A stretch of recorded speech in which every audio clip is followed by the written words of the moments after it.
अब्बा जी प्लीज। मैं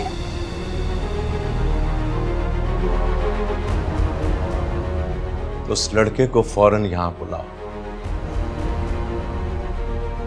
जिसके साथ अपना जन्मदिन मनाने के लिए तुम गई थी और अपना जन्म देने वालों को धोखा दे दिया। मैं इसी हफ्ते तुम्हारा निकाह पढ़ाकर तुम्हें रुखसत करूं।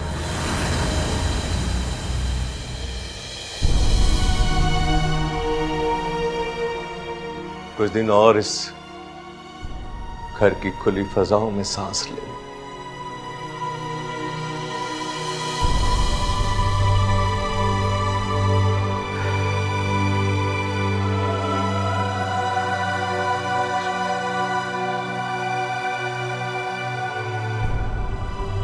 मियां आप कुछ क्यों नहीं बोल रही हैं?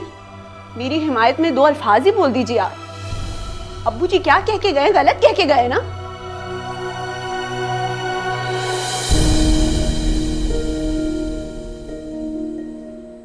तुम्हारे अब्बू जी की नजर में मेरी अहमियत इस चाय की प्याली से ज्यादा नहीं है जो वो छुए बगैर छोड़कर चले गए हैं। और मुजरिम की हिमायत करने के लिए उसके जुर्म का जवाब चाहिए होता है ना, तो वो तो मेरे पास नहीं है। बेहतर होगा कि तुम बाप बेटी के मामलात में खामोशी रहो, वरना ना मेरी इज्जत कायम रहेगी ना मोहब्बत।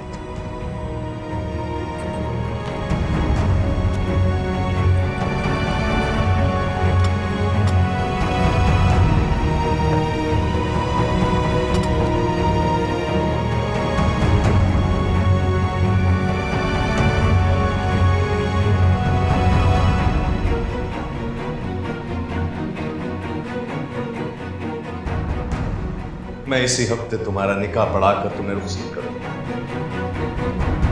ये घर जब वापस लौटी तो तूफान मेरा मुंतज़िर था। माँ बाप की नजरों में बेटी का गिर जाना ही दुनिया का सबसे बड़ा नुकसान होता है, जिसकी रत्ती बराबर तुम्हें शर्मिंदगी नहीं। तुम्हारे माथे पर नदामत की कोई लकीर नहीं।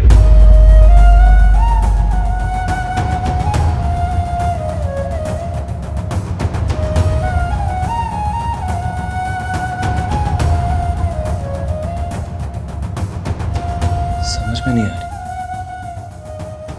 इफ्तिखार साहब को ये पता कैसे चला कि मुश्क कहाँ और किसके साथ थी? ये बात तो मेरे और मुश्क के अलावा कोई जानता नहीं था। फिर कैसे?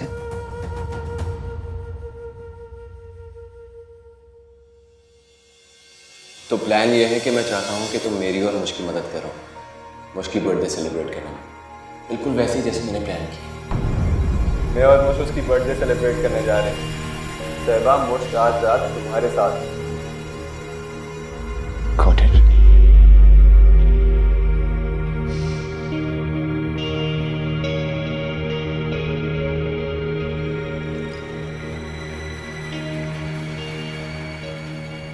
अरे बेटा इतनी जल्दी में कहाँ जा रहे हो?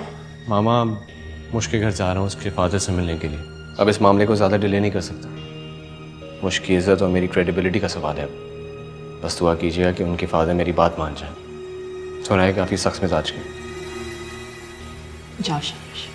जाऊँ? खुदा हाफिज़।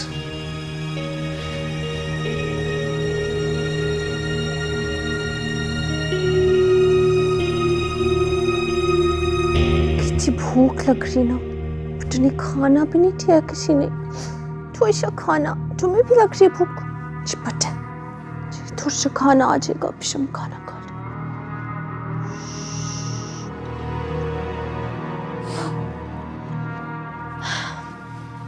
गुस्सा उतर गया हो तो खाना खा। मुझे खाना नहीं खाना, खाना यहाँ से ले जाओ। कब तक नहीं खाओगी खाना? अगर तुम्हें लगता है कि तुम्हारे ना खाना खाने से अब्बू जी का फैसला बदल जाएगा तो ये तुम्हारी सबसे बड़ी भूल है। अंबर तुम मुझे ज्यादा लेक्चर्स मत दिया करो, और अगर ऐसा ही है ना तो मैं भी उनकी बेटी हूँ, उनको उन्हीं की तरह का जवाब दूंगी। हद होती है बर्दाश्त की।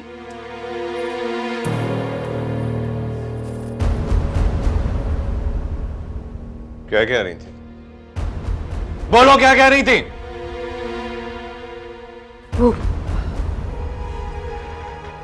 इफ्तिखार साहब, नीचे इर्तिजा हसन आए हैं, आपसे मिलना चाह रहे हैं।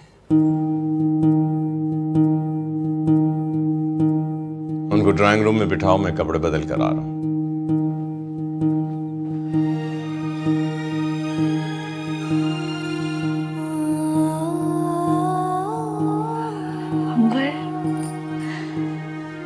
अंबर इर्तिजा आ गए।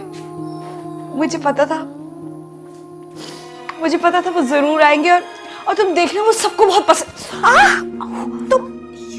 तुम यहाँ क्या कर रही हो? उधर जाके बैठो। खाना उधर जाके बैठो, मैं कह रही हूँ। एक तो ये पागल ना, उधर जाके बैठो। ये खाना उसे दे दो, उसे दे दो।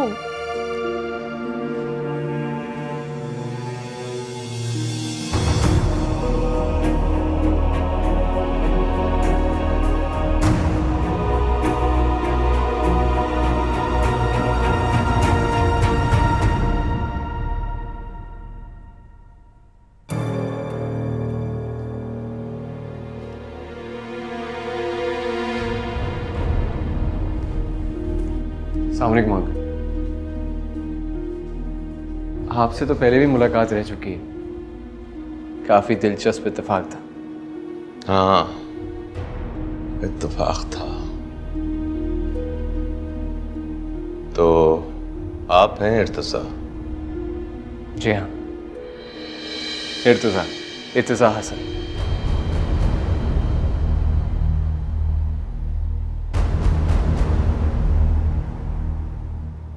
बैठिए, तशरीफ रखिए। Thank you.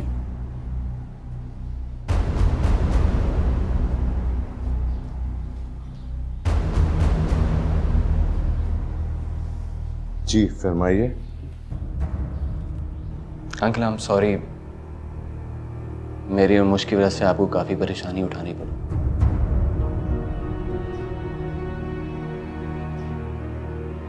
आप अपनी जगह बिल्कुल ठीक है, हमसे गलती हुई है और उसी के लिए माजरत मांगने के लिए मैं आपके सामने हाजिर हूँ। और साथ में आपको ये भी यकीन दिलाना चाहता हूँ अंकल कि मैं कोई आवारा लड़का नहीं, बहुत ही संजीदगी के साथ मुश्किल जाने पड़ा था। अंकल, आज भी आपसे यही दरख्वास्त करूंगा कि मेरा प्रपोजल अपनी बेटी के लिए कंसिडर करें। मैं मुझको बड़ी इज्जत और वक़ार के साथ अपनाना चाहता हूँ। आंटी, इस तकल्लुफ़ की क्या ज़रूरत थी? बेटा, पहली बार आए हो हमारे घर, तो मुँह मीठा किए बगैर तो नहीं जाने दूंगी। अच्छा, तो गोया आप मुश्क का हाथ मांगने आए हैं, बगैर माँ बाप के। इस बात का क्या मतलब समझ गए?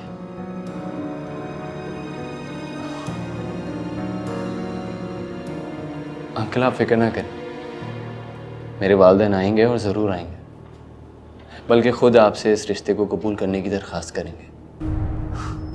आज मैं आपके सामने इसलिए हाजिर हुआ हूँ ताकि आप मुझसे मिल लें और इत्मीनान कर लीजिए। अंकल, यकीन जानिए, हमारे दिलों में कोई खोट नहीं है।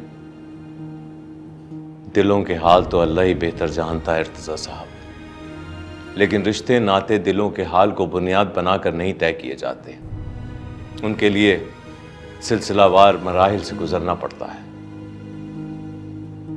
मगर मेरी एक गुजारिश सुन लीजिए आप, अगर आपको मुझसे मुश्किल चाहिए तो आपको मेरी बातों पर मनोअन अमल करना पड़ेगा। जी कहिए अंकल। अपने वालिदैन को साथ लेकर आइए, मैं उनसे मिलकर इस रिश्ते के लिए हामी भरूंगा।